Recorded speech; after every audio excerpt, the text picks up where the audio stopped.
Alright, so hi. Welcome to my first second channel commentary video. I can explain why I'm playing Among Us in 2024. But before that, I just gotta do some real quick shameless plugging. Make sure to subscribe to my YouTube channel, join my Discord server, do all the funny stuff, explode giant. Okay, let's start. So I have a bunch of notes here. Not many, but I just have a couple of things that I wrote down. So first of all, why I'm playing Among Us in 2024. You see, I have this weird habit of just hopping onto Among Us whenever they make a new update. So recently they've added three new roles called the Noisemaker, the Phantom, and the Tracker.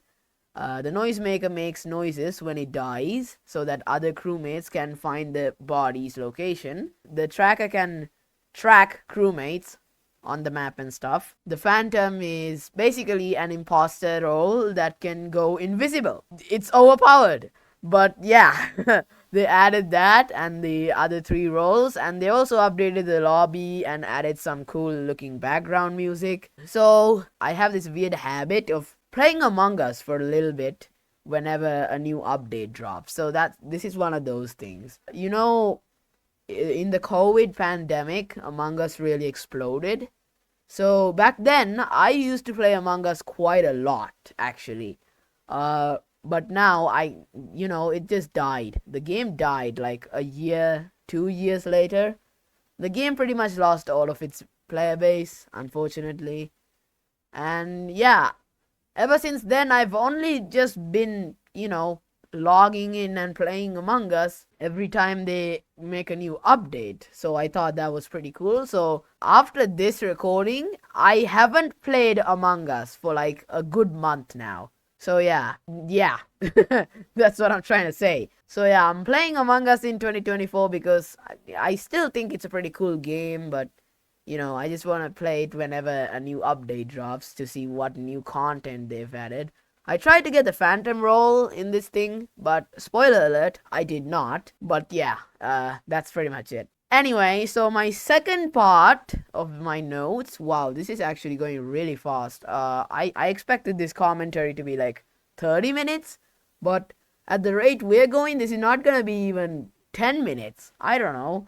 Anyway, so the next part of my notes say that I have to explain what I'm working on. So I have a bunch of things I'm working on actually.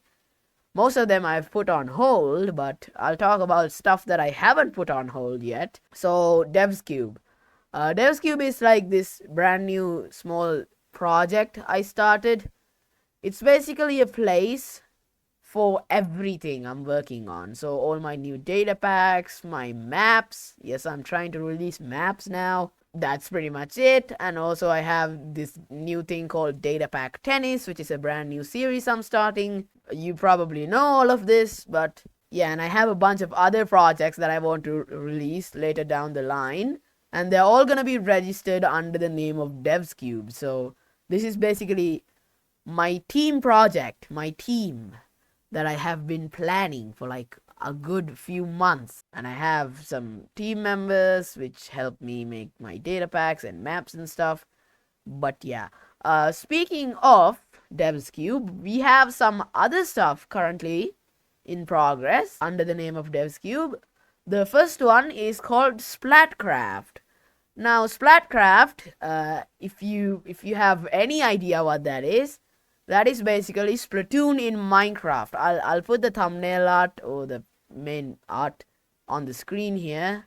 Hopefully, if I edit this video properly. So that's Splatoon in Minecraft, and we've got the map fully feature complete. By the time I upload this video, it's probably out already. If it is, I'll put a link in the description. If it's not, I'll add a pinned comment or something. And I've been working on the pack with someone named Sculpt. They've helped me make the texture art for the map. They've got some really cool stuff. They've made quite a lot of texture art. They're the person who pitched this idea to me and asked me to program the entire map. So I programmed it.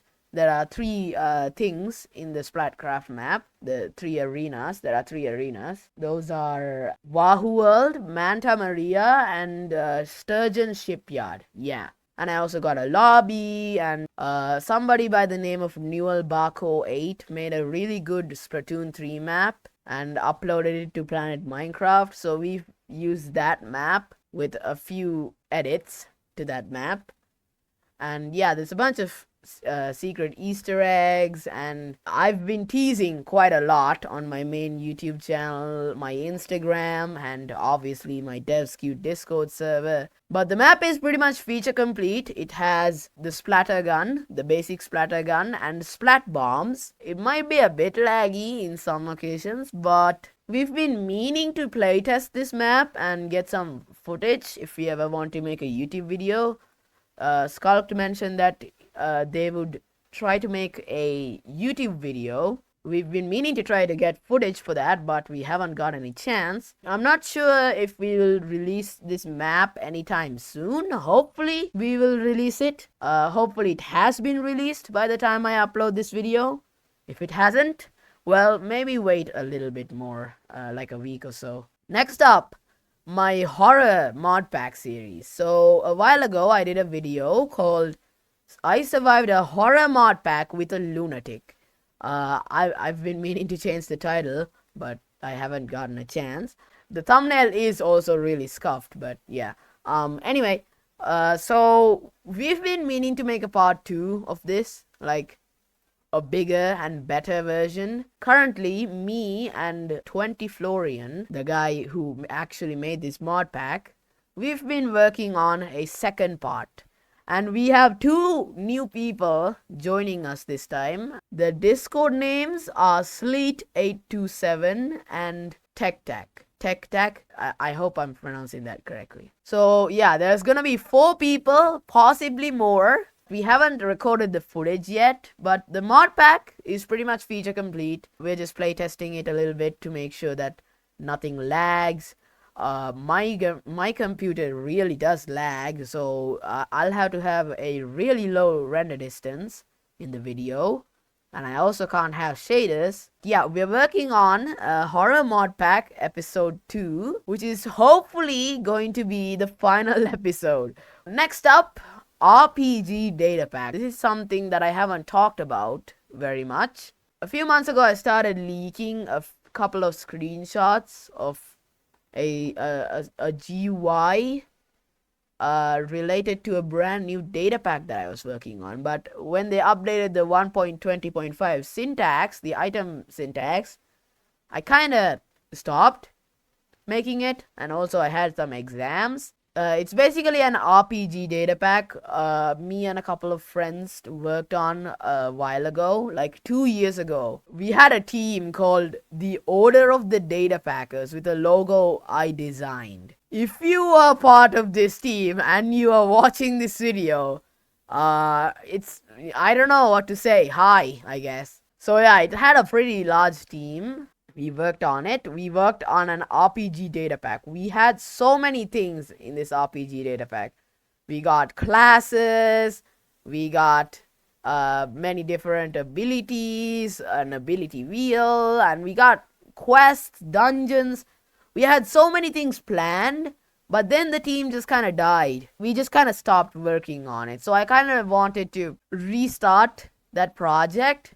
Since nobody wants to make it with me, I don't think anyone wants to. I've been just solely trying to revive that project, take all the ideas from the Google Slides and the Google Docs, and trying to make a basic version of that data pack. It's kind of on hold at the moment, but I am working on it in the background.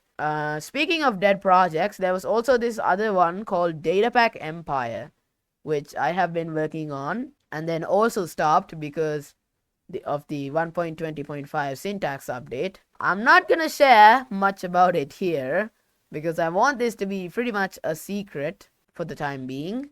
But yeah, it's a secret project that I'm working on. It's currently on hold. I don't know when I'll restart it. I kind of want it to be like a sort of mod pack but for data packs. So I have like a bunch of data packs bunched up into one folder, and I give it to someone. Oh, look, this is a mod pack, but for data packs. Yeah, it sounds weird. I'll think up of a good name because we can't call it data pack because that name's already used. My next thing I want to talk about is my habit of reading books. I love reading books, okay? Apart from being an internet dweller, I like reading books quite a lot.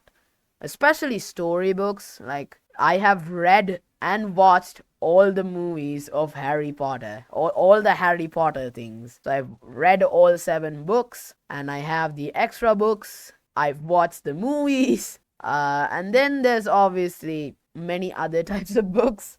There's one called Famous Five from Enid Blyton. I'm saying this like you've never heard of it before. You probably have.